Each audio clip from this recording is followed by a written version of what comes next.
Imagine uma ampulheta girando sem parar nas mãos de Donald Trump.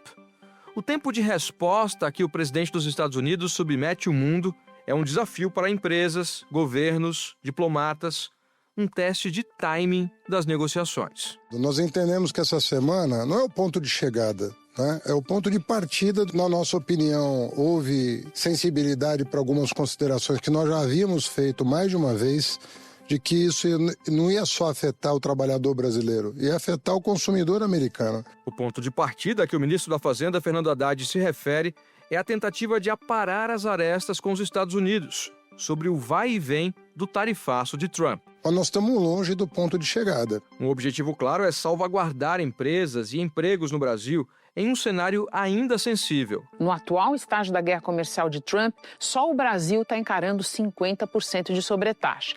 Tarifas que ficaram mais explícitas na última quarta-feira. O decreto vem com uma longa lista de 694 itens que ficarão isentos da tarifa total, mas seguirão taxados com alíquota menor de 10%, que foi imposta em abril. A Câmara Americana de Comércio para o Brasil fez um cálculo do impacto da nova decisão de Donald Trump.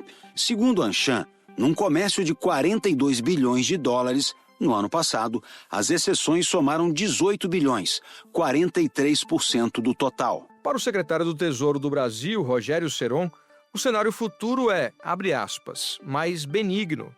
Mas para ele, a palavra-chave agora é cautela. Os impactos serão sentidos de modo diferente em cada setor da economia e em cada região do país. E poderá aprofundar desigualdades.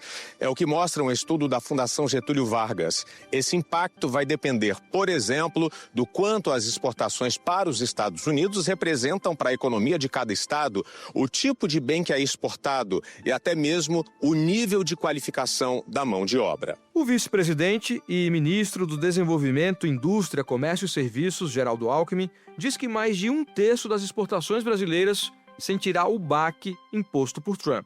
35% das nossas exportações foram afetadas. 45% ficou fora, eles excluíram, e 20% é igual para o mundo inteiro. Nós vamos nos debruçar nesses 35%. Para esses 35% cruciais para a economia do Brasil, o futuro imediato é de incerteza. E quem sabe, de busca por novos mercados. O presidente da Associação Brasileira das Indústrias Exportadoras de Carnes disse que o tarifaço pode gerar impacto de US$ 1 bilhão, 5,5 bilhões de reais na exportação para os Estados Unidos. Continuamos acreditando que o governo brasileiro está se esforçando para fazer as negociações, mas as alternativas são distribuir isso ao redor do mundo. A safra de manga está pronta para a colheita em Petrolina, Pernambuco. Mas com tarifa a 50%, essa produção corre o risco de não ir para lugar nenhum. A exportação se torna inviável com a taxação de 50%. A fruta será direcionada para outros mercados e ninguém sabe o comportamento desses mercados no que se refere a preço. No meio da guerra comercial com frentes políticas e econômicas, não está descartado um apelo diplomático. O Brasil está aberto ao diálogo, aberto à negociação. Mas o governo também prepara um plano de ação. O ministro Fernando Haddad está fazendo um bom trabalho, a gente chama de mitigação, plano para apoiar as empresas. Quais? Aquelas que foram atingidas e aquelas que são mais expostas. Tem setores que na pauta de exportação ele não é significativo, mas o efeito sobre ele é muito grande. Então é isso que está sendo feito pelo MIDIC e pela Secretaria de Política Econômica, para que nós possamos, no anúncio do plano de contingência, delimitar as linhas de crédito, o apoio que vai ser dado a cada um, e a cada um segundo a sua necessidade, porque às vezes o setor é pequeno, mas é importante para o Brasil. Da redação do G1, eu sou Natuzaneri e o assunto, hoje com Alan Severiano, é... A ressaca depois da ofensiva de Trump contra o Brasil. Um episódio para entender os impactos e as reações depois do ato executivo da maior economia do mundo contra o país. Eu converso com Adriana Dupita, vice-economista-chefe para mercados emergentes da Bloomberg. E com Christopher Garman, diretor executivo das Américas da consultoria Eurásia. Sexta-feira, 1º de agosto. Adriana, bem-vinda ao assunto. Queria começar perguntando o seguinte: as empresas tiveram que recalcular as contas do impacto das medidas do Trump depois do anúncio da quarta-feira, né? Algumas reagiram com alívio, porque ficaram de fora da alíquota de 50%, e outras ficaram ainda mais preocupadas, digamos assim, porque continuam como alvo e agora estão na lista das que mais serão afetadas no planeta inteiro. Então eu queria a sua avaliação geral, agora que os setores estão digerindo mais tudo isso, né? Foi menos ruim do que se imaginava? Houve surpresa, por exemplo, em relação a café e também a carne que continuam na lista? Eu diria que é aquele caso clássico da questão das expectativas. Quando as suas expectativas são baixas, qualquer notícia parece boa, né? Porque no final das contas, o fato é que ontem foi recebido com relativo alívio o anúncio da ordem executiva com uma lista extensa de isenções, né, de exceções para a tarifa de 50%, mas o fato é que ainda assim você tem uma tarifa base de 10% para os produtos isentos, que são exceção, mas 50% para uma série de outros produtos, né? No Nordeste, o risco foi considerado de alto a muito alto por causa da concentração de mão de obra e de produtos primários, como as frutas e o camarão. No Norte, risco alto. A região exporta de produtos vegetais a eletrônicos e motocicletas. Na região Sul, que manda móveis, carnes suína e de aves, risco médio. Sudeste, que concentra a maior parte das exportações de aviões a café e suco de laranja, de baixo a médio. Além de ser a região mais industrializada, produtos como aviões e suco de laranja saíram da lista do tarifaço. O Centro-Oeste, que vende carnes, grãos e minérios, foi classificado pela FGV como área de baixo risco. Assim, parece aquela coisa que é meio ruim, meio boa ao mesmo tempo. Acho que quando a gente olha quem que foi isento, né, o que saiu, dá a impressão de que teve uma preocupação muito grande em preservar o setor produtivo dos Estados Unidos. Então, setores em que os Estados Unidos dependem mais do produto brasileiro, e um grande exemplo seria o caso de aeronaves e peças, né, acabaram sendo beneficiados com isenção. Então, é uma coisa não para uma concessão para o Brasil, tanto quanto é uma forma de proteção e de limitar os danos para a economia americana, né? Acho que a surpresa foi que a isenção não aconteceu para, por exemplo, café, carnes nem tanto, mas no caso de café, porque o mercado americano depende das importações do Brasil, então também seria no interesse deles de, eventualmente, também isentar o café. Isentar não, né? Não aplicar a tarifa adicional de 40 pontos percentuais, mas pelo menos por enquanto isso não aconteceu. O Conselho dos Exportadores de Café do Brasil disse que quer seguir com as tratativas para que o produto passe a integrar a lista de exceções. A gente entende que o café ele é uma moeda importante, um ativo importante numa mesa de negociação. E isso pode acontecer nos próximos dias. E como é que fica, nesse caso agora, desses setores que continuam na lista, né, tendo que pagar esses 50%? Porque o governo brasileiro tem dito que está discutindo formas para preservar os empregos, socorrer esses setores que vão ser mais prejudicados. Agora eu queria ouvir de você que tipo de apoio, né, o Brasil pode prever nesse momento para esses setores e quais são os nossos limites, né? Lembrando sempre da questão do orçamento, que não é das mais tranquilas. Não, não é. E eu acho que essa é a principal restrição que a gente tem, né? Quando a gente pensa em o que pode ser feito estruturalmente, é para isso que você tem o Itamaraty, é para isso que você tem o Ministério de Comércio Exterior, né? É para ajudar, inclusive, os países que vão ser afetados por essa tarifa a encontrar novos mercados, o que não é impossível na maioria dos casos. É muito difícil em casos de produto intermediário, é muito difícil em coisas que estão mais inseridas na cadeia de produção, mas não é impossível e não é tão difícil para, por exemplo, casos de commodities, né? Mas isso é uma solução de longo prazo. As empresas que são afetadas com esse 50% de tarifa, de fato, perdem competitividade nas exportações para os Estados Unidos, porque, como você bem apontou, é uma tarifa que está caindo quase que exclusivamente sobre o Brasil, né? Então, os concorrentes eventuais que eles tenham em outros países vão enfrentar tarifas mais menos do que a gente. E isso significa que, provavelmente, essas empresas vão sentir algum impacto, sim.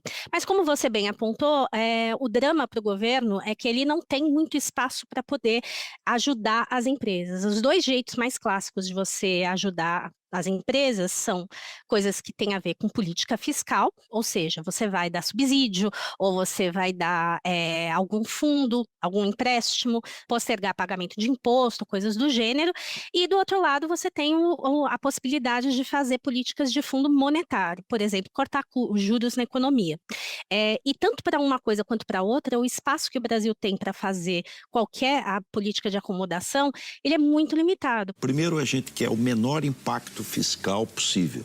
Segundo, você pode excluir do primário, como foi feito no Rio Grande do Sul com a enchente. Você teve um fato superveniente, que não estava previsto. Ninguém podia prever uma coisa dessa, um fato superveniente. Então, o Tribunal de Contas da União autorizou você excluir. Porque do lado fiscal, a gente tem uma dívida pública muito alta, com tendência crescente, sobre a qual há muitas dúvidas sobre a capacidade do governo de pagá-la no médio prazo, e que está, inclusive, significando que o custo do financiamento da dívida está cada vez mais alto. E do lado da política monetária, o Banco Central também não tem muito o que fazer, porque, afinal de contas, a inflação está acima do centro da meta, as expectativas estão desancoradas, o dado de mercado de trabalho, que é uma variável importante para a inflação, e boa, né, no final das contas, que a gente teve um desemprego baixo. De acordo com o IBGE, a taxa de desocupação ficou em 5,8% no segundo trimestre. Isso aqui é o menor nível já registrado pela pesquisa, que foi iniciada lá em 2012. A população ocupada passou dos 102 milhões de pessoas, o que é um número recorde. Destaque para o número de pessoas trabalhando com carteira assinada no setor privado, que é o maior já registrado, 39 milhões de pessoas. E o rendimento dos trabalhadores passou dos R$ 3.400, o que também é um recorde. Não aponta muita chance de você cortar juros, embora as tarifas sejam, se não houver retaliação do ponto de vista do Brasil e se o câmbio não disparar, as tarifas podem até ter um efeito levemente desinflacionário, o que ajudaria o trabalho do Banco Central. O Comitê de Política Monetária do Banco Central interrompeu o ciclo de altas da taxa básica de juros e manteve a Selic em 15% ao ano.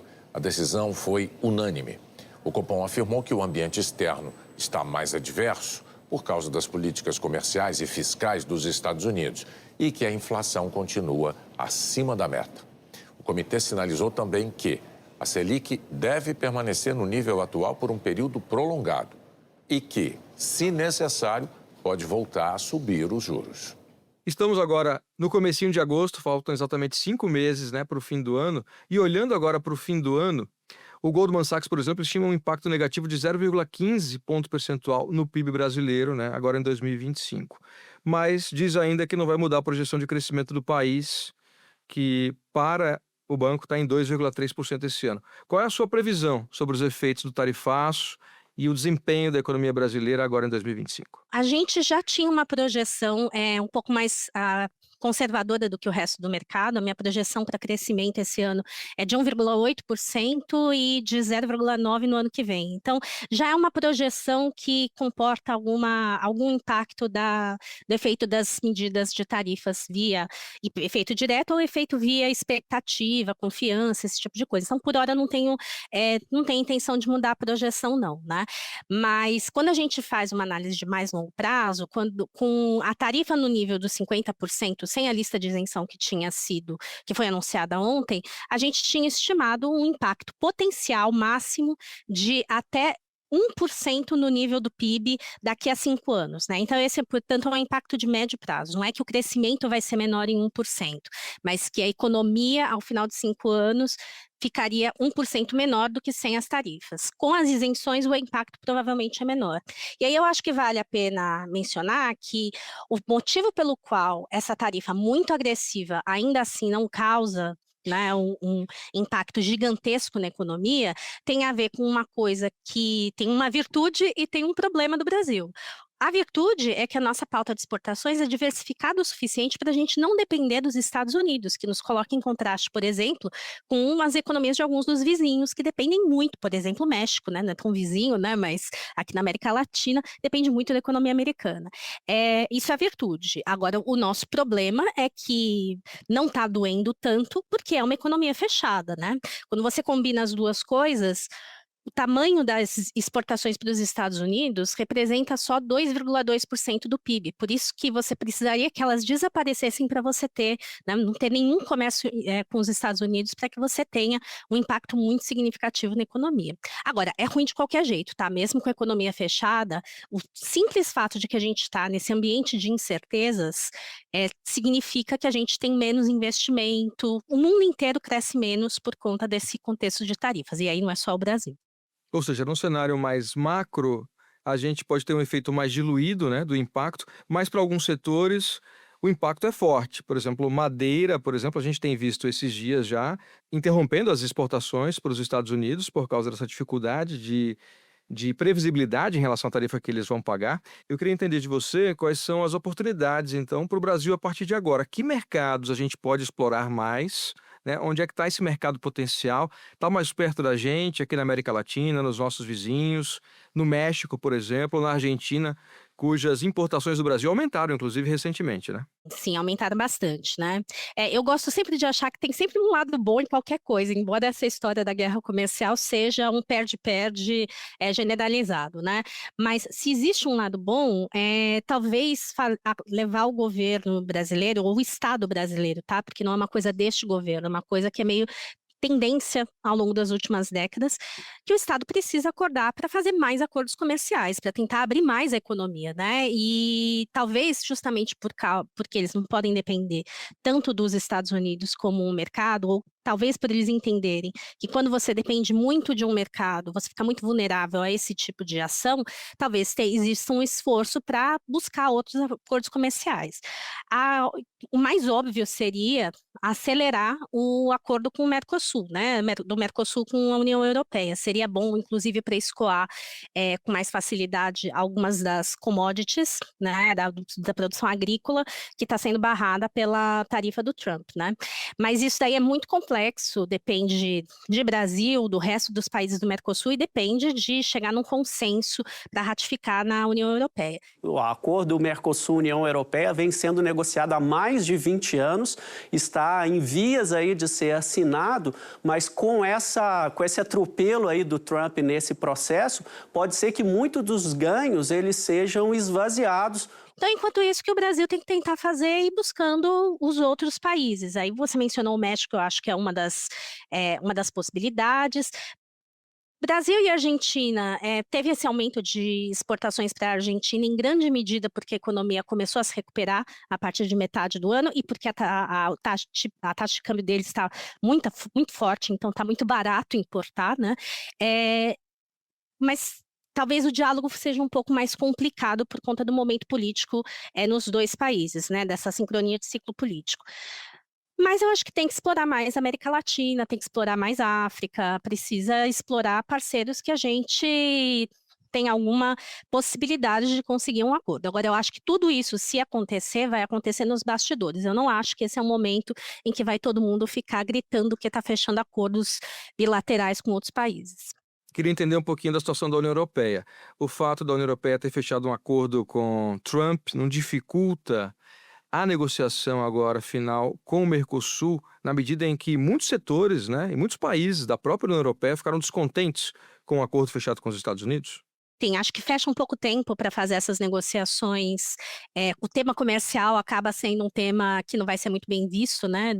Um acordo que, no final das contas, foi percebido pela população, o sentimento geral foi de que o acordo foi desvantajoso para a União Europeia. O acordo é bastante desequilibrado, a gente percebe que a União Europeia teve que ceder mais. A França, maior produtora agrícola da União Europeia, denunciou o acordo do bloco com Trump como uma submissão. O primeiro-ministro François Bayrou disse que era um dia sombrio para a Europa. Ele disse: uma aliança de povos livres unidos para afirmar seus valores comuns e defender seus interesses comuns se resigna com submissão. Isso foi o melhor que conseguimos em circunstâncias muito difíceis, disse o comissário de Comércio do Bloco Europeu, Maroš Šefčovič. Então, acho que meio que fecha um pouco as portas para avançar em outros acordos que podem gerar algum tipo de resistência interna, né? Então, não é o melhor momento para fazer o da União Europeia, mas era o que estava mais engatilhado. O problema é que ele é um processo muito complexo também, né? Adriana, eu tenho a impressão agora que está cada país olhando para o seu umbigo, né, para tentar se proteger, mas ao mesmo tempo olhando de lado, né? Opa, será que o vizinho, será que um outro país ali concorrente conseguiu fechar um acordo melhor ou pior do que a gente? Queria saber de você como é que você tem visto essa reação de outros países a essa ofensiva do Trump, essa ofensiva comercial, e o que a gente pode aprender com o que a gente viu até agora, né? Por mais imprevisível que seja tudo isso. Eu acho que tem 3 lições que a gente tira dessas rodadas de negociações e trocas de carta e mensagens no Truth Social sobre tarifas, né? Eu acho que a primeira é que o jogo mudou. Né? Não é mais o tipo de negociação comercial que era antes, e ganha quem aprende a jogar esse jogo. Um exemplo que a gente pode pensar é que Japão e Índia tinham abordagens parecidas no começo, ambos achando que a sua relação histórica com os Estados Unidos ia ajudar a que, ao fim e ao cabo, eles tivessem um tratamento preferencial. Só que, enquanto o Japão rapidamente reconheceu que não ia dar certo e mudou de tática, a Índia ainda está tentando negociar um acordo de livre comércio que eles dificilmente vão alcançar. Acho que a segunda lição que a gente pode pensar é que o Trump usou uma tática de negociação que a gente aprende em curso de negociação, né? Que é aim for the stars, né? Mira alto, pede o mundo, e aí o que vai acontecer é que a reação inicial ela é tão negativa que quando você vai lá e reduz o tamanho da tarifa ou anuncia isenções, como aconteceu com o Brasil, todo mundo fica tão feliz e aliviado que esquece que, em termos práticos, o que aconteceu foi que construiu-se uma barreira de tarifas em torno da economia americana. Então, ele disse que ia fechar a economia americana e está fechando a economia americana. O resultado do jogo é que vai ter tarifas em termos líquidos mais altas sobre os outros países, né? E eu acho que tem uma terceira lição que, na hora de fazer a negociação, ele parece muito duro, mas no final das contas, a grande lista de isenções, não só de exceções que foi anunciada para o Brasil, mas também no acordo com Canadá, com México, com outros países, quando você vai olhar o que é que está sendo preservado, são as coisas que interessam aos Estados Unidos. Então, produtos que eles não podem trazer para a produção local tão facilmente e que eles não conseguem substituir a oferta por outros parceiros comerciais. O Brasil exporta cerca de 4 mil itens para os Estados Unidos. E alguns produtos são fundamentais para a economia daqui. É o caso da Embraer, que domina mais de 80% da aviação regional. O fornecimento de suco de laranja brasileiro de alta qualidade acontece há mais de 60 anos. Esses são itens que compõem a lista de exceção, justamente porque são do interesse do governo americano. Então, no fundo, tem a briga original que muda o ponto de referência da negociação comercial.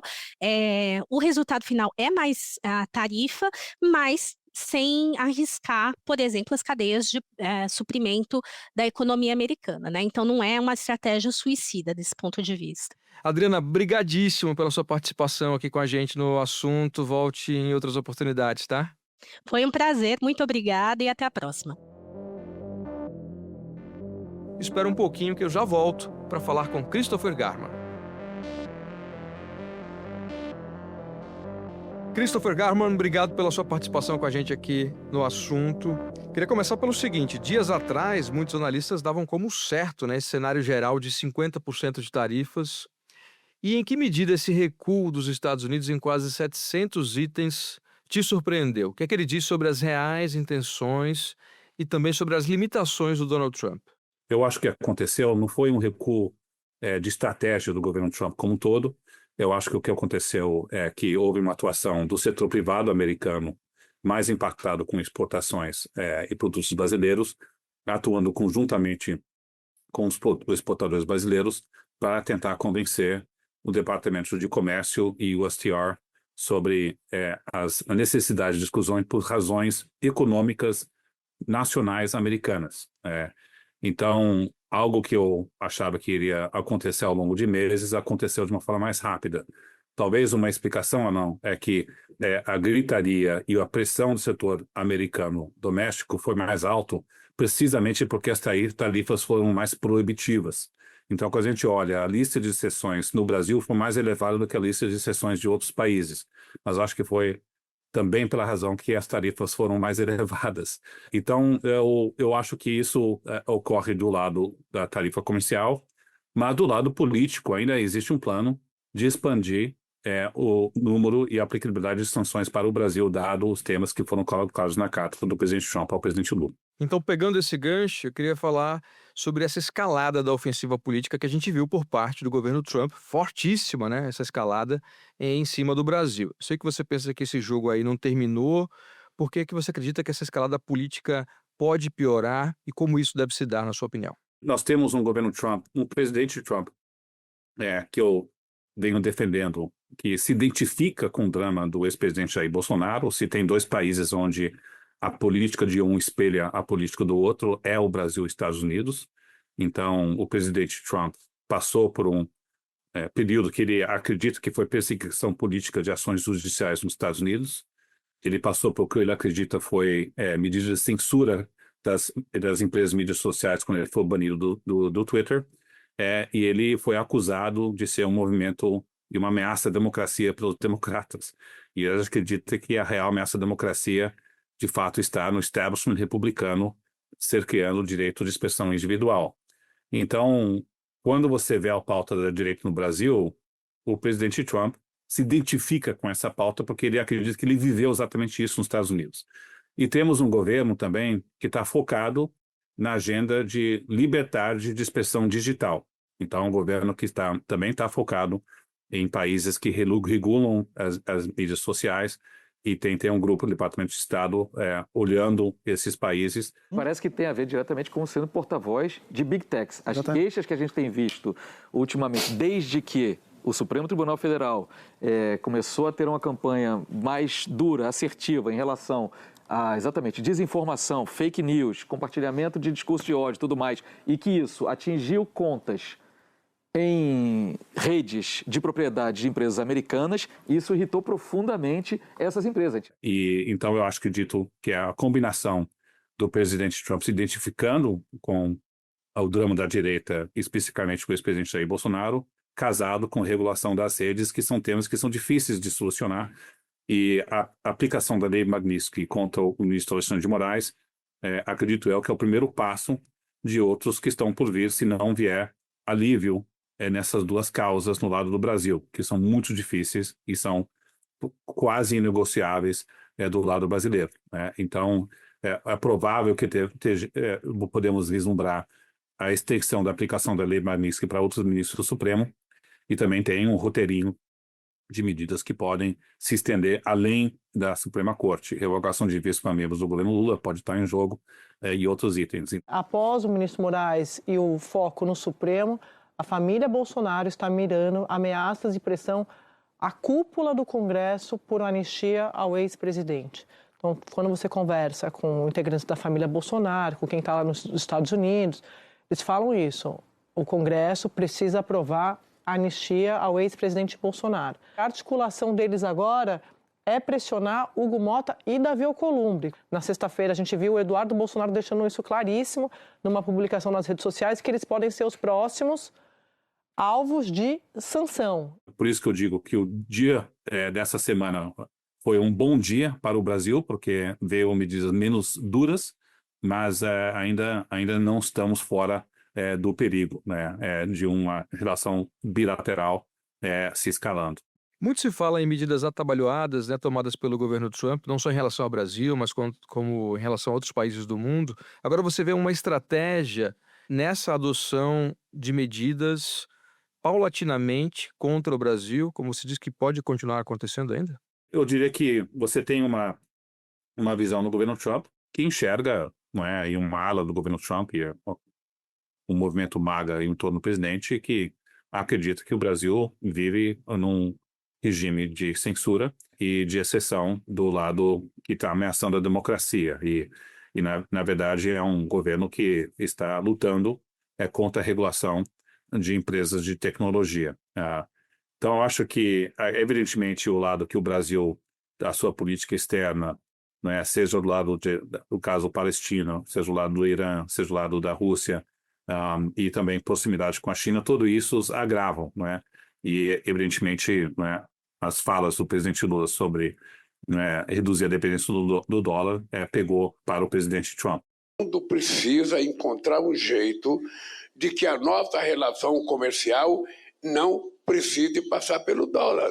Os nossos bancos centrais precisam discutir isso com os bancos centrais dos outros países, mas é uma coisa que não tem volta. Então, eu disse que é um entorno mais amplo, né, que explica por que o Brasil, ainda assim, mesmo com a lista de exceções, foi nos países mais penalizados tarifas globais, né? A tarifa efetiva do Brasil é 30%, 32%, com as exclusões, mas se você pegar a tarifa efetiva de outros países, a grande maioria deles são menores do que o Brasil. Então, o Brasil, mesmo com a lista de exceções mais amplas, foi o país mais penalizado. Acho que isso tem a ver com essas razões políticas, né? Pois é, eu queria falar sobre essa lista de exceções, né, anunciada pelo Trump, que aliviou parte do impacto. Como é que essa redução no tarifaço mexe com as possíveis respostas do Brasil? Você vê espaço, inclusive, para novos recuos e reviravoltas por parte do governo Trump? O principal impacto da lista mais extensa é que reduz ainda mais a chance do governo Lula, na minha visão, de retaliar a essas tarifas. Já havia uma disposição do Passo Planalto, junto com o vice-presidente Geraldo Alckmin, que está liderando as negociações, de dar tempo para as negociações, não retaliar de imediato, porque existe um temor no governo Lula de um cenário de retaliação, onde o Brasil pode retaliar com algumas medidas, e aí o governo Trump reage dobrando a aposta e colocando medidas mais punitivas ainda contra o Brasil. Então, quando você teve uma lista de exceção mais ampla, esse diagnóstico no governo Lula de não retaliar e mostrar uma certa cautela, eu acho que ficou mais reforçado ainda, porque não vai querer colocar em risco as isenções que já foram dadas. Então, eu diria que reduz o risco de uma escalada nesse curto prazo, né? Logo, eu acho que o próximo passo é que, quando, e é provável que a expansão de sanções vier, que o governo Lula não venha a tomar medidas retaliatórias no lado econômico que possam levar a uma escalada maior, né? A gente olha, por exemplo, medidas retaliatórias que o governo Lula tem considerado, uma delas é quebra de patentes e de propriedade intelectual contra empresas farmacêuticas americanas. Se o governo brasileiro fizer isso, aí nós estamos num cenário de escalada maior, né? E o que a gente tem visto globalmente é que pouquíssimos países retaliaram contra as medidas americanas. E, no fundo, o que a gente tem visto é que países aceitando termos mais desfavoráveis para eles. A gente viu isso na União Europeia, vimos isso no Japão, na Coreia do Sul, não é? Então, poucos países estão se arriscando em retaliar contra o governo americano. O único país que fez isso com êxito foi a China, mas eles têm armas econômicas e um peso econômico muito maior do que outros países para a economia americana. Agora, o que foi anunciado na quarta-feira está decidido, ou você imagina que há a chance de setores que ficaram fora da lista serem incluídos e vice-versa? Eu acho que existe espaço para outros setores poderem serem incluídos na lista de exceções que não foram na ordem executiva do governo Trump. Eu acho menos provável que venha antes da quarta-feira. Eu diria que eu acho mais provável com o trabalho do setor privado brasileiro junto com o setor privado americano que se possa ampliar essa lista de exceções, e evidentemente conjuntamente com o trabalho diplomático do governo brasileiro. Mas eu acho que, dado que a lista foi razoavelmente extensa e foi fruto, né, de um trabalho de atuação junto com o Departamento de Comércio, me parece que essa lista parece provável que fique, né, nessa lista atual. É mais provável que talvez alguns outros possam ser incluídos nessa lista. Tem alguns itens sensíveis. Café e carnes são os dois, evidentemente, que ficaram de fora e terão impacto para os consumidores americanos. Não são itens facilmente substituídos. Mas eu acredito, Alan, que ao longo do tempo talvez tenha espaço para mais negociação, porque ainda não vimos o impacto global das tarifas na economia americana.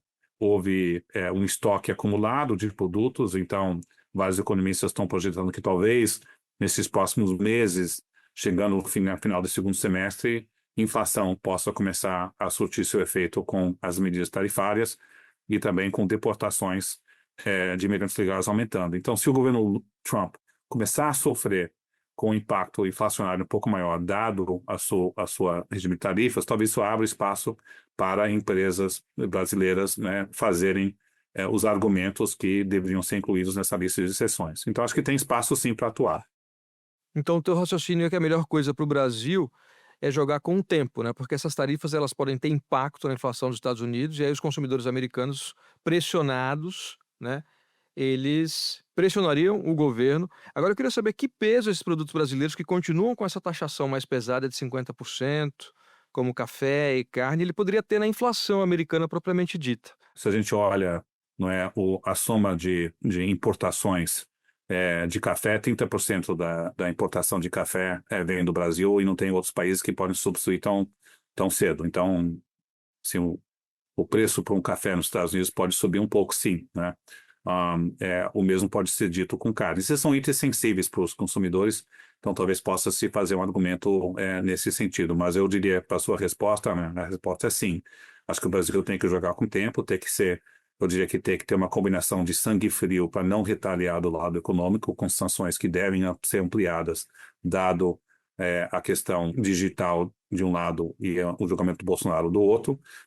2, o setor privado brasileiro tem que ter uma atuação, até ampliar sua atuação aqui em Washington, né, trabalhando junto com empresas de lobby para tentar ter uma presença e entrar no jogo aqui em Washington da Casa Branca, em termos de acesso e para fazer os pedidos. A diplomacia brasileira tem que trabalhar e talvez construir alguns itens com qual podem ser sensíveis e ser bem aceitos no governo Trump. Eu diria que minerais críticos, temas de minerais como um todo, a taxação de etanol são temas com qual o governo americano enxerga como sensível. E também tem que ter um esforço diplomático do presidente Lula de ter um contato direto com o presidente Trump. Acho que isso seria salutar de fazer esse tipo de pedido. E o presidente Lula deu uma entrevista ao jornal americano The New York Times. Disse o seguinte, que tentou dialogar com o presidente americano Donald Trump, mas que, nas palavras de Lula, ninguém quer conversar. O presidente afirma que representantes brasileiros já tiveram pelo menos 10 reuniões com integrantes do governo americano. E aí a capa da matéria, escrita pelo jornalista Jack Nickas, diz o seguinte: ninguém desafia Trump como presidente do Brasil.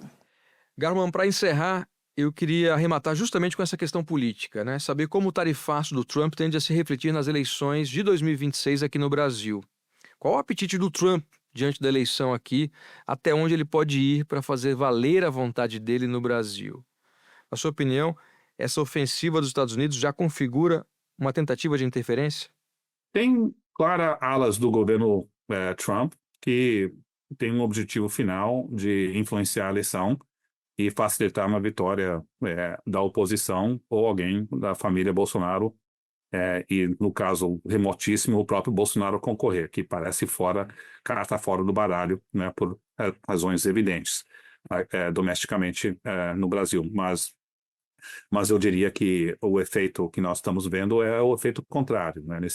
Nesse curto prazo, o presidente Lula tem se beneficiado de um efeito de uma onda mais nacionalista, dado, né, o que é enxergado como ações punitivas do governo americano.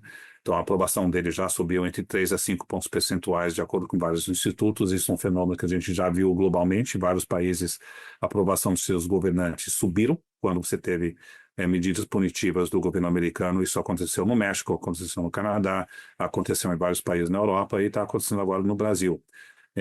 Ao mesmo tempo, alguns produtos que não conseguem ser exportados para os Estados Unidos ficam no mercado brasileiro, café e carne. Então, o preço de café e carne podem cair no curto prazo nesses próximos meses. Então, acho que os próximos meses vão ser favoráveis ao presidente Lula. O quanto isso pode impactar as chances eleitorais dele em 2026, eu acho muito mais incerto, porque esse efeito de benefício de uma onda nacionalista beneficiando o presidente Lula tende-se a se dissipar ao longo do tempo, mas eu acho que fragiliza, sim, qualquer candidatura. Se vier uma candidatura da família Bolsonaro, abre-se um flanco para essa candidatura, porque você cria um passivo de se ter associado a fazer um lobby no governo Trump de medidas punitivas que tiram empregos do Brasil. Então, isso é uma vulnerabilidade de uma candidatura família Bolsonaro que agora está na mesa.